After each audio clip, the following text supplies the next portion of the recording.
ایک تو مسلمان ہو, دوسرے نہ جانے کہاں سے آئے ہو, اور تیسرے پیتل کی گائے ہے, ہم اس کی عبادت کرتے ہیں, تم اس سے دودھ نکالنے کے لیے کہہ رہے ہو. کہا اجازت دے دو, دودھ میں نکال لوں گا. تب تک بوڑھا پجاری اٹھا, کہا نکال لو گے؟ کہا ہاں. کہا پھر اجازت کی کیا بات ہے, نکالیے دودھ. سرکار غریب نواز آگے بڑھے اور اپنا ولایت والا ہاتھ اس پیتل کی گائے پر رکھا. ہاتھ کا لگنا تھا, حقیقت میں وہ گائے بن گئی. سبحان اللہ.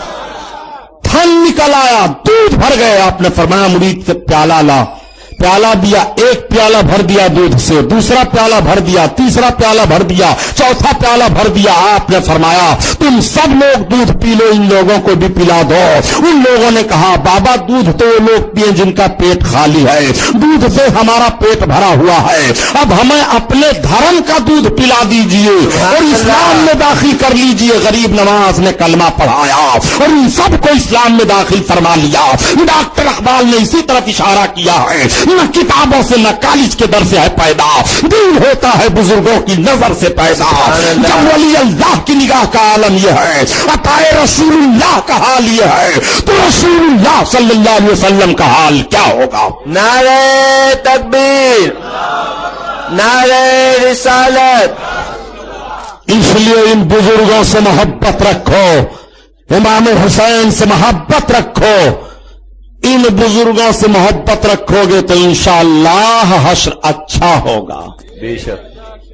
شنیدم کی در روز امید بین بدارہ بنے کا ببخشت کریم. حضرت شیخ سعدی فرماتے ہیں کہ میں نے سنا ہے کہ قیامت کے دن اللہ تعالیٰ نیکوں کے صدقہ میں بروں کی بخشش فرما دے گا. سبحان اللہ. بے شک. کیسے برے بخشے جائیں گے اس کو بھی ذرا دیکھ لو. خام خواہ کے لیے تم یار اللہ کے نیک بندوں پر تان تشنی کیا کرتے ہو. اعلیٰ حضرت کو اعلیٰ حضرت کہتے ہیں, مسئلہ کیا اعلیٰ حضرت؟ یہ غیبت ہے, غیبت بچو. غیبت نیکیوں کو ایسے کھا جاتی ہے جیسے آگ لکڑی کو کھا جائے. جانتے ہو عاشقوں کا حال کیا ہے؟ قیامت قائم ہوگی, جنتی جنت میں جانے لگیں گے, دوزخی دوزخ میں جانے لگیں گے. کچھ ایسے بھی مجھ جیسے بد عمل بد کردار ہوں گے کہ بد عملیوں کی بنیاد پر فرمان الہی جاری ہوگا, یہ سب جہنم کی طرف جائیں. جہنمی چلے گا جہنم کی طرف, جنتی مل جائیں گے راستے میں. اس جنتی کا ہاتھ جہنمی پکڑ لے گا, اور ہاتھ پکڑے گا تو کہے گا اما تعرفنی, حضرت آپ مجھے پہچانتے ہیں کہ نہیں؟ دیکھو مرنے کے بعد چاہے کافر ہو, چاہے مومن ہو, چاہے مسلمان ہو, چاہے غیر مسلم ہو, کوئی بھی ہو, پڑھا ہو غیر پڑھا ہو, سب کی زبان ایٹومیٹک عربی ہو جائے گی. سب عربی بولیں گے بھی, عربی سمجھیں گے بھی. وہ کہے گا اما تعرفنی, آپ ہم کو پہچانتے ہیں کہ نہیں؟ جنتی کہے گا نہیں پہچانتا ہوں. کیوں ہاتھ تم نے میرا پکڑا؟ پہچانتا ہوں. کہے گا حضور انا الذی سقیتہ شربتن, میں نے آپ کو پانی پلایا تھا دنیا میں. مطلب سرکار میں جہنمی ہو گیا, میں نے آپ کو دنیا میں پانی پلایا تھا, اس کا بدلہ دے دیجئے. جنتی بندہ کھڑا ہے, دوسرے جنتی بندے کا ہاتھ گنہگار پکڑے گا. اما تعرفنی, آپ مجھے پہچانتے ہیں کہ نہیں؟ پہچانتا ہوں. کہو کیا بات ہے؟ انا الذی وهبت لک وضوا, میں نے آپ کو دنیا میں وضو کرنے کے لیے پانی دیا تھا, وضو کرایا تھا میں نے دنیا میں آپ کو, اس کا بدلہ دے دیجئے. اللہ فرمائے گا میرے جنتی بندے تم جنت میں جاتے کیوں نہیں؟ حالانکہ رب جان رہا ہے.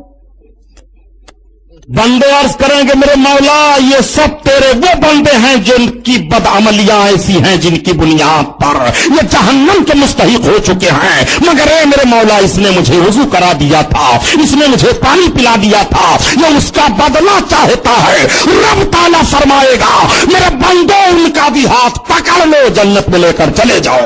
سبحان اللہ. سبحان اللہ. حدیث شریف کے الفاظ ہیں فَيَشْفَعُ لَهُ فَيَدْخُلُهُ الْجَنَّةَ. کیا آپ نے سمجھا؟ اگر آپ نے دنیا میں ایک جنتی کو پانی پلا دیا ہے تو الحمدللہ آپ اس سبب سے جنت کے حقدار ہو گئے. اور جو جنتیوں کا سردار ہے کیا اس کے نام پر آپ پانی پلائیں گے تو جنت نہیں ملے گی؟ کیا بات ہے، سبحان اللہ. اسی لیے کہا جاتا ہے حسین کے نام کا کھچڑا ہو تو برا نہ بناؤ، حسین کے نام کی سبیل ہو تو اس کو منہ کو لگاؤ تاکہ برکتیں حاصل ہو. خدا کی قسم حسین کے کام میں بھی برکت ہے، حسین کے نام میں بھی برکت ہے. انہی نیکوں کے صدقہ میں ہماری زندگی ہے اور ہماری عاقبت بھی باخیر ہے. نعرہ تکبیر، نعرہ رسالت. سلام اس پر کہ جس نے فضل کے موتی بکھیرے ہیں. سلام اس پر کہ جس نے فضل کے موتی بکھیرے ہیں، اور سلام اس پر بروں کو جس نے فرمایا کہ میرے ہیں. سبحان اللہ.